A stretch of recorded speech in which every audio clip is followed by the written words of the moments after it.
ইমানের পথে অবিচল থেকে আমার মরণ যেন হয়।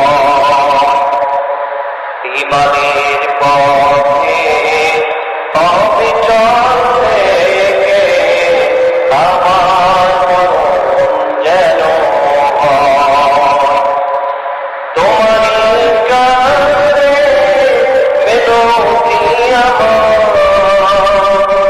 ও ভগবান দয়াময়।